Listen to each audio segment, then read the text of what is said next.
ወንድሜም ቢናገር ነው የምነግርሽ። ስለ ወንድሜም ያወራሁት ሁሉም ነገር እሱ መጥቶ አሁን ቅድም ምንድን ነው ያወራው? ቦርጬን አስመጥቻለሁ አውጥቻለሁ። ቦርጩን ብቻ ለሚያስወጣው አቡቡ ሽንት መሽኛውን እኮ ነው ያሰራው። በቃ የሚያስፈልጉት ማለት ነው። እኔ አሁን ቀይሯል ነው እንትኑን አሰርቷል። ሽንት መሽኛውን ትልቅ አስደርጉታል። እቃው ላይ ነው እኮ ያደረገው። እሱም እኮ ስለ እሷ ሲያወራ ልክ እሱ በቃ እዚህ ጋር ንጹህ ሰው ምንም እንትን የማያደርግ ይሄ እኮ በቃ አርግ ያለው የሚያሳፍር ነገር የለውም። አርግ ያለው ምን ችግር አለ? አንቺ ፊትሽን ሁሉ ተወጥሮ የለ እንዴ? ፊትሽን ሁሉ ተወጥሮ የለ እንዴ? ምን ችግር አለ ታዲያ? ሊናም እኮ እሱን ቀምሳ ነው ጣፍጧት እስካሁን ከኔ ጋር ያለችው። ምን ያንገበግብሻላል? እኔ አልተንገበገብኩም። ታሪክ እና ምን ፊትሽን የለ አፍንጫሽን የለ ታስወጥሮ የለ እንዴ? አንቺ እሱ ሲያወራ እሺ አንቺ ስሜ ይጥራልኝ ብለሽ ድጋሚ የገባሽበት ምክንያት ነገር ይጋ ምንድነው? ስላንቺ ነገር ስላንቺ እየተናገረው እሱ እንጂ ስላንቺ ተናገረችው። ስላንቺ ጉዳጉድ ያወራው ወግ የገዛ ወንድምሽ ነው አይደለችም? እናንተ ያት ምንም አይገርመኝ። ምክንያቱም እሱ ቆየ በቁም የተቀበረኝ እኔ ከማውቃ ይሄ እኮ አንቺ ሽርቋል። ሳራ ድምፅሽ ርቋል። ባቡ ሀጂ እኮ ማለት የዛሬ 5 ዓመት ስዊድን ሀገር ላይ አባቴ ሳይሞት ሞተ ብሎ ቁጭ ብሎ ለቅሶ ተቀምጦ እኮ ብር የበላ ጀግና እኮ ነው ማለት ነው። እንደዚህ አይነት ውሸት አክሰፕት አላደረግም። አንተ ቅድም ስትናገር እሷ ዝም ብላ ነበር። ሀጂ ተውፊር እንደዚህ አይነት የሌለ ውሸት ለምን ይወራል? ራቁት ቪዲዮ ራቁት ጭፈራ ቤት ነው የምትሰራው። ሌባናት እንዲናት ስትል እሷ ዝም ብላ ነው አይደል ስትሰማ የነበረ። ስለዚህ አሁን ደግሞ ነገር መጥታል ደግሞ ጠብቅና እኔ የስዊድን ሰው ማለት ነው መጥተው እኔ እና እሱ የሚያውቁን እንዴ ሳራ ከሀጂ ጋር ወንድማሞች አይደላችሁም እንዲ አሉኝ። እንዴ ለምን እላችኋለሁ። እንዴ የዛሬ 5 ዓመት እኮ አባቴ ሞተ ብሎ እኮ ለቅሶ ተቀምጦ ብር አሰባስበንለት መዋጮ ሰጥተነዋል። ብር ለማግኘት ለብር ብሎ ቤተሰቡን አባቱን የሚገል ገፊ ነው። አቡ በማስረጃ ልክልሻለሁ። አባቴ መቃብር ጋር ሄደ። አባቴ ይቅር በለኝ ካላልክ እኔ አይንህን ማየት አልፈልግም ብያለሁ ለራሱ። ገባሽ? አሁን እዚህ መጥቶ የሚቀባጥረው ውሸቱ ይሄ በቃ ለገንዘብ ብሎ ሀቢባ የገዛ የልጁ እናት የዛሬ 15 ቀን ራሷን ሰቅላ ገላለች። የ30 ዓመት ወጣት ሀቢባ የዛሬ 15 ቀን ራሷን ሰቅላ ሞታለች የልጁ እናት ኢትዮጵያ። ይሄ መርዝ ነው፣ እባብ። እኔ ሀቡ እኔ ድሮ ነው የነገርኳት ለሊና። አንዴ ራሱን ጠይቀው ሳራ በእናትሽ አንዴ እውነት ነው እንጂ እውነት ነው አመጣልሻለሁ። ራሱ ይናገር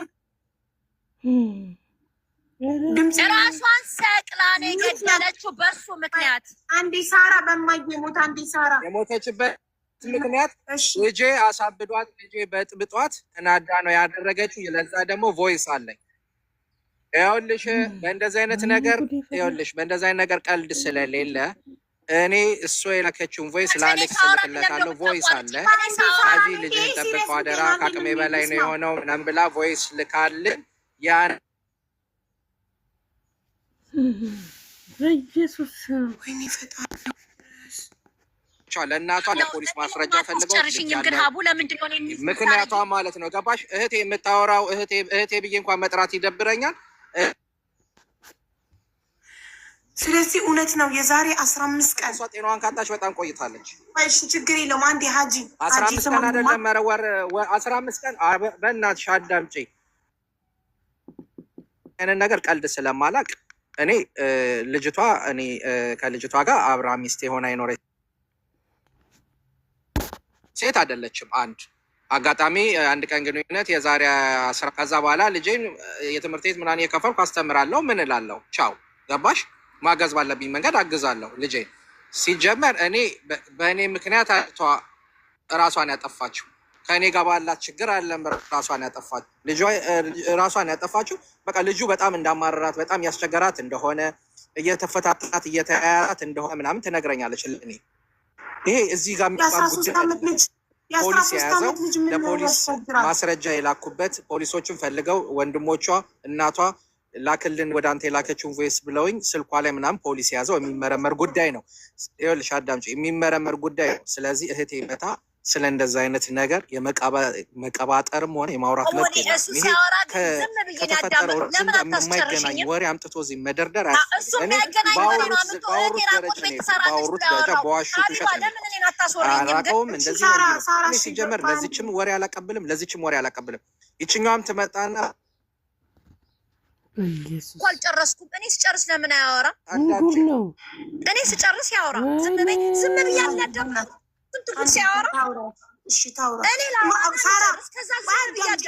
እኔ እሱን የጠየኩበት ምክንያት አዳምጪኝ። እኔ በጣም ስላስደነገጠኝ ጉዳዩ አንድ ሰው የዛሬ እንጂ እንዳልሽው የዛሬ 15 ቀን የልጁን እናት ህይወት ካጣ ኦኬ፣ አንድ ወር ቅድም 15 ቀን ብለሽ ነበር። አሁን 15 ቀን እኔ ሰማሁት። አሁን 15 ቀን ምናምን ነው ሀቡ። አንድ ወርም ቢሆን የዛሬ አንድ ወር የልጁ እናት ራሷን ሰቅላ የሞተችበት ሰው በጣም ሀዘን ላይ ይሆናል ብዬ ስለገመጥኩ ማመን ስላቃተኝ ነው። አንዴ ይቅርታ ብዬ እሱን ከሱ ለመስማት ለማረጋገጥ አረጋገጠልኝ። አዎ እውነት ነው፣ ግን በእኔ ምክንያት ሳይሆን ልጁ አስቸግሯት ነው አለ። ለዚህ ጥያቄ ደግሞ ገና ልጠይቀው። የ13 ዓመት ልጅ ምን ያስቸግራል? ምን ያህል እናቱ ማለት የ20 ዓመት ልጅ ምናምን ቢሆን የ19 ዓመት ልጅ እየታሰረ እየጠጣ ሰው እየደበደበ እየደፈረ እናቱን ሊያሳፍርና ልታደርገው ትችላለች። የ13 ዓመት ልጅ ምን አድርጎ ነው እናቱን ሊያስቸግረው? ልንገርሽ ሀቡ፣ ልንገርሽ፣ እኔ ላውራኔና ከዛ እሱን እንሰማዋለን። እሱ አሁን ወሬ ማሳመር ይችላል።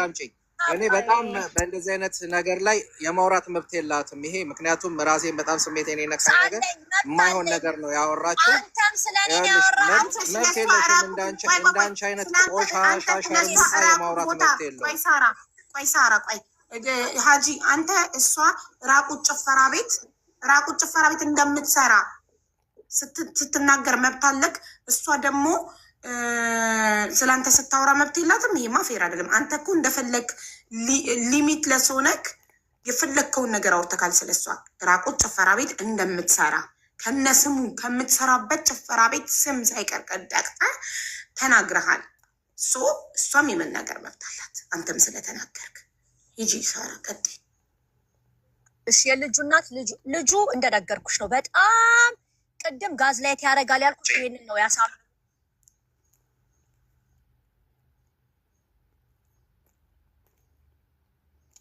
ስለዋሹ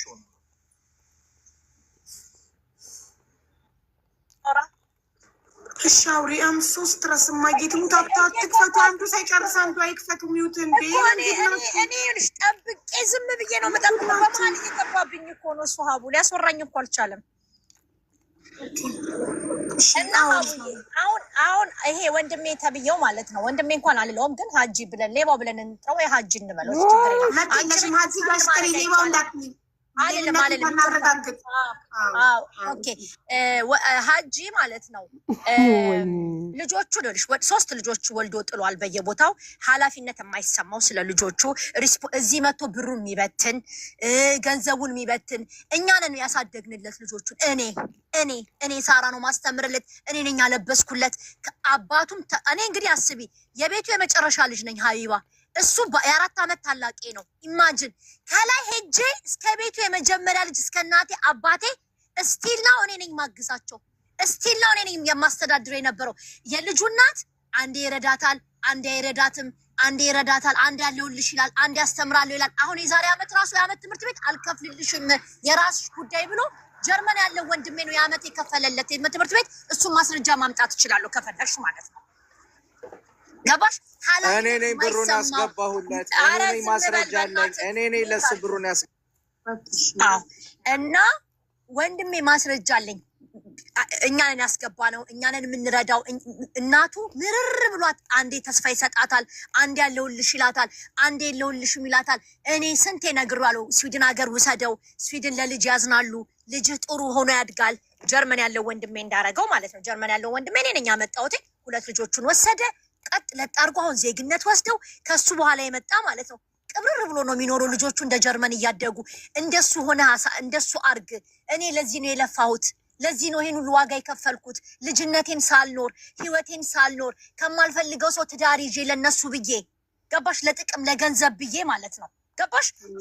ፍቅርን ትቼ ቤተሰቤ ይበልጥብኛል ብዬ ማለት ነው። መስዋዕት ዋጋ የከፈልኩለት ሀጂንም ያመጣሽው አንቺ ነሽ ወደሱ። አሁን እኔ ነኝ ያመጣሁት። ያውም ባሌን እርጉዝ ሆኜ ሀቢባ ማንም ሴት ማታረገውን ከባሌ ጋር ከልጅ አባት ጋር ያልተጋባንበት ትልቁ ምክንያት ህይወቴን ያበላሸው ሀጂ ነው።